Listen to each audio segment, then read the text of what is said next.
Assalamualaikum warahmatullahi wabarakatuh. Nama saya Muhammad Isratka dengan NIM 41820010009. Di sini saya akan menjelaskan hasil pengerjaan tugas besar 2 saya dengan yang bermatkul aljabar linear. Soalnya nomor 1, menjelaskan tentang materi vektor beserta contoh soal dan jawabannya. Vektor.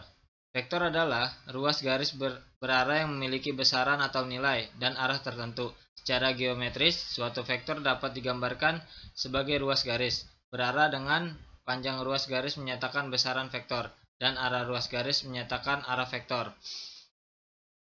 Di sini udah ada gambarnya. Vektor A dan vektor min A. Vektor yang berawal dari titik A dan berakhir di titik B bisa ditulis sebagai vektor V atau vektor AB. Jenis-jenis vektor. Vektor juga memiliki beberapa jenis tersendiri, yaitu sebagai berikut. Vektor posisi. Vektor posisi adalah vektor yang titik awalnya di titik 0 atau 0,0 dan titik ujungnya di A atau A1, A2. Dan vektor 0.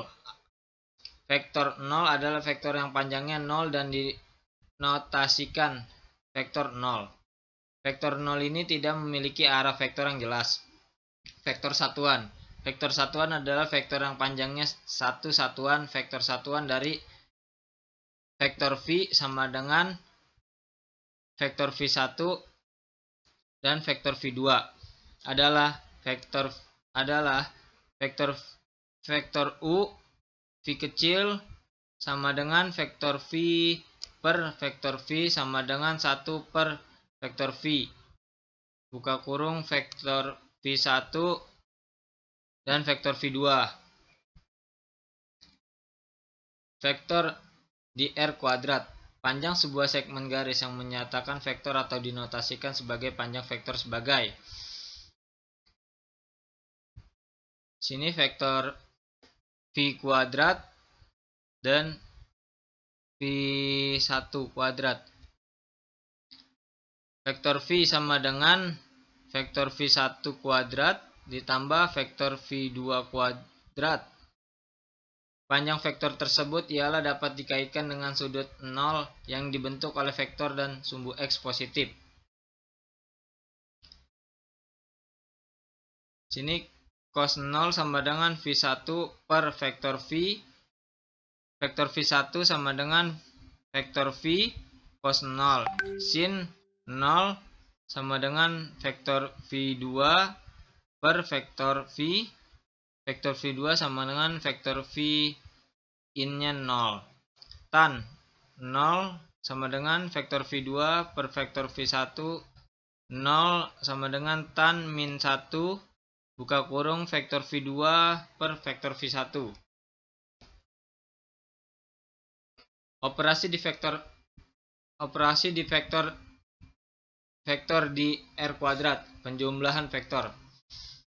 2. Vektor atau lebih dapat dijumlahkan dan hasilnya dapat disebut resultan. Penjumlahan vektor secara aljabar dapat dilakukan dengan cara menjumlahkan komponen juga seletak jika A sama dengan vektor A1, A2 dan vektor B sama dengan B1, B2, maka vektor A tambah vektor B sama dengan vektor A1 ditambah vektor B1,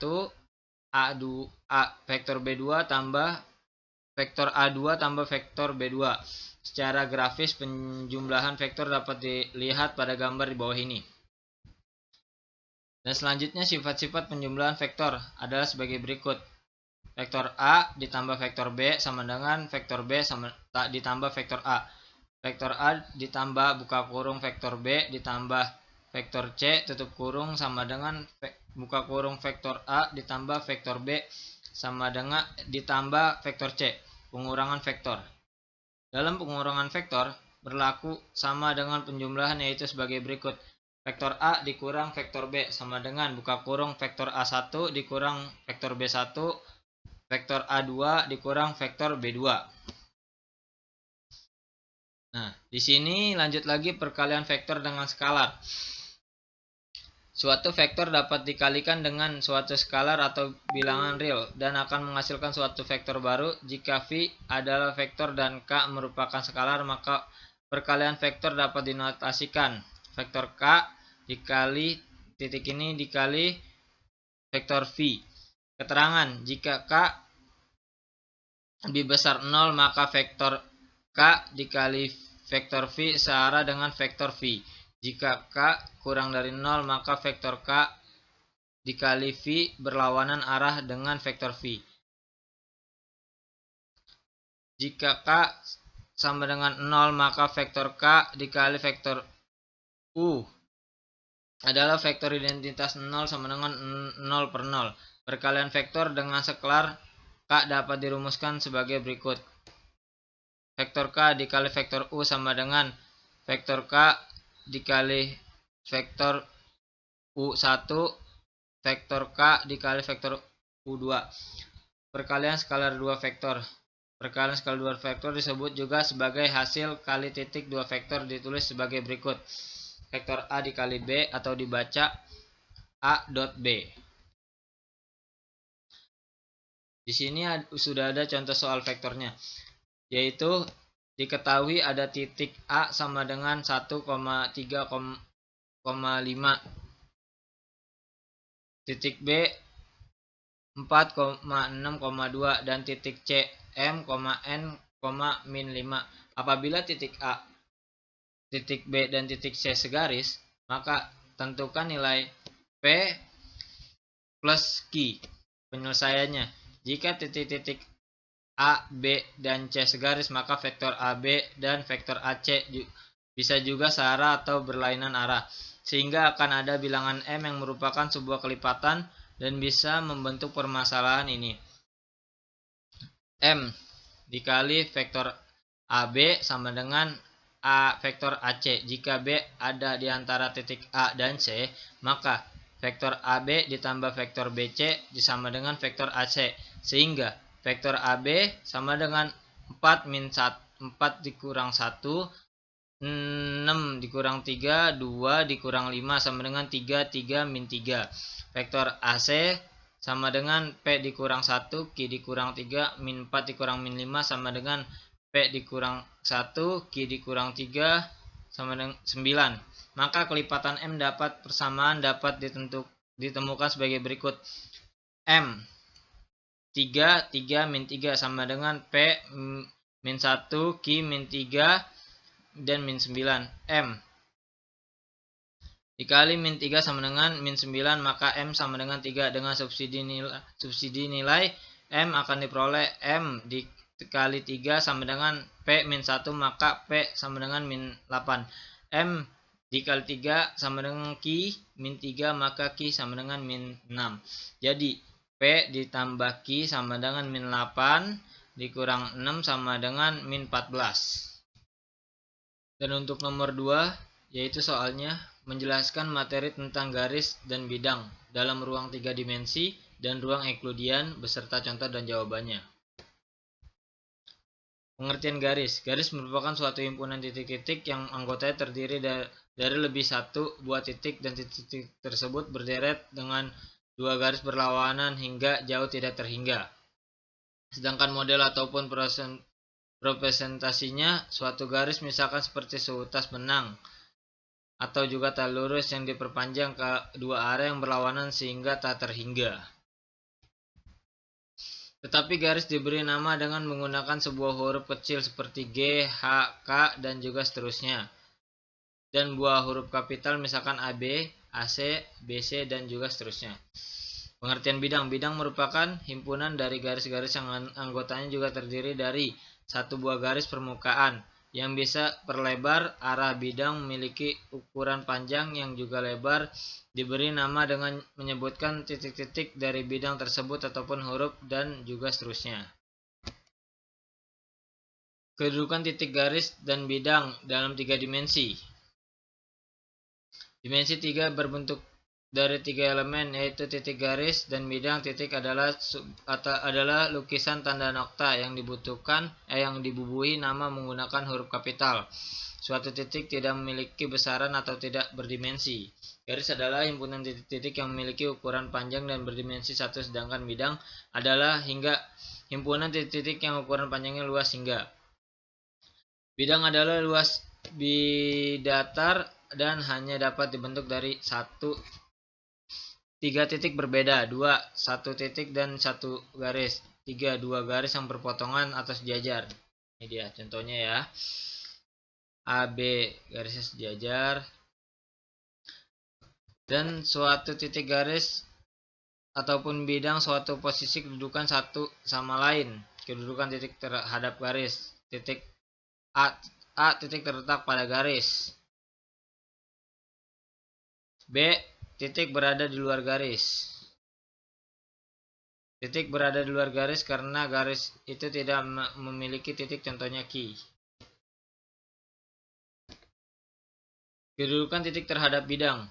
Titik berada pada bidang terjadi karena satu bidang melalui titik, 2 titik berada pada garis terletak pada bidang itu, contohnya titik P. Titik berada di luar terjadi karena satu titik tidak melalui titik. Titik berada pada garis yang pada bidang itu, contohnya Q. Ya. Kedudukan garis terhadap bidang adalah sebagai berikut. Satu garis berada terletak pada bidang, contohnya garis AB, AC, dan lain-lain. Garis berada pada bidang karena ada 2 titik yang garis pada bidang itu. 2 garis memotong atau menembus bidang, yaitu contohnya garis PQ. Garis menembus memotong karena ada suatu titik yang garis pada bidang titik tembus. 3 garis sejajar bidang, contohnya RS. Garis sejajar dengan bidang karena garis itu sejajar dengan salah satu garis bidang atau tidak memiliki satupun titik persekutuan. Nah, ini dia. Lanjut. Kedudukan bidang terhadap bidang lain nih. Dua bidang saling sejajar. Apabila tidak ada satupun garis bidang yang dari kedua bidang nih. Dan B, 2 bidang saling berpotongan apabila terhadap garis perpotongan bidang, yaitu garis persekutuan merupakan bagian dari garis bidang. C, 2 bidang saling berampit apabila setiap titik yang terletak pada bidang A juga terletak pada bidang B. Dan kedudukan titik, garis, dan bidang memiliki satu agnosia. Agnosima adalah pernyataan di mana pernyataan terima sebagai suatu kebenaran bersifat umum tanpa perlu adanya aksosima. Kedudukan garis adalah sebagai berikut. Apabila buah bidang potong tegak lurus, seluruh garis dari bidang 1 terhadap bidang 2 juga 2 harus perpotongan 2 bidang garis. Sedangkan hasil potongan 3 bidang berupa garis atau taunya. Dan di sini contoh soalnya.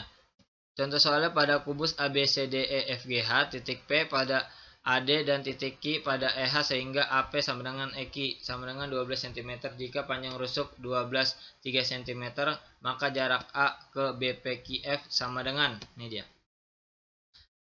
dia kubusnya, dan BP kuadrat sama dengan BA kuadrat tambah AP kuadrat sama dengan 432 tambah 144 sama dengan 576. BP sama dengan 24. Cos-nya sama dengan AB per BP sama dengan 12. 3 per 24 sama dengan A per 1 per 2, 3, T sama dengan 30 kuadrat. Sin T-nya sama dengan setengah, sin T-nya sama dengan AR per AB setengah sama dengan AR per 12/3, AR sama dengan 2 per 3 cm.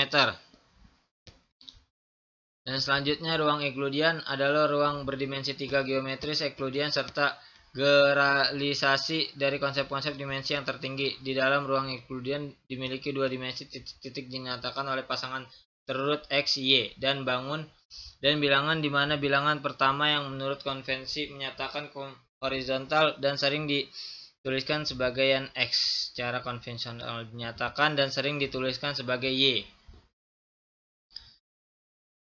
Perumuman lebih lanjut dinyatakan oleh pasangan terurut ganda min N A1, A2, titik Cn, di mana N adalah dimensi ruang tempat titik berbeda. Ini dia gambarnya, dan lanjut ke contoh soal. 1. Tunjukkan bahwa kumpulan matriks 2 X2 dengan komponen real adalah sebuah ruang vektor jika berlaku penjumlahan dan perkalian sklar. Jawab. Dalam kasus ini mungkin akan lebih mudah bila dibuktikan dengan aksioma yang urutannya sebagai berikut: 1, 6, 2, 3, 7, 8, 9, 4, dan 5, dan 10. Misalkan sama dengan vektor U sama dengan U11, U12, U21, U22, dan vektor V sama dengan V11, V12, V21, dan V22. Ya, terima kasih. Sekian dari saya, Muhammad Yusriatko. Wabillahi taufiq walhidayah. Wassalamualaikum warahmatullahi wabarakatuh.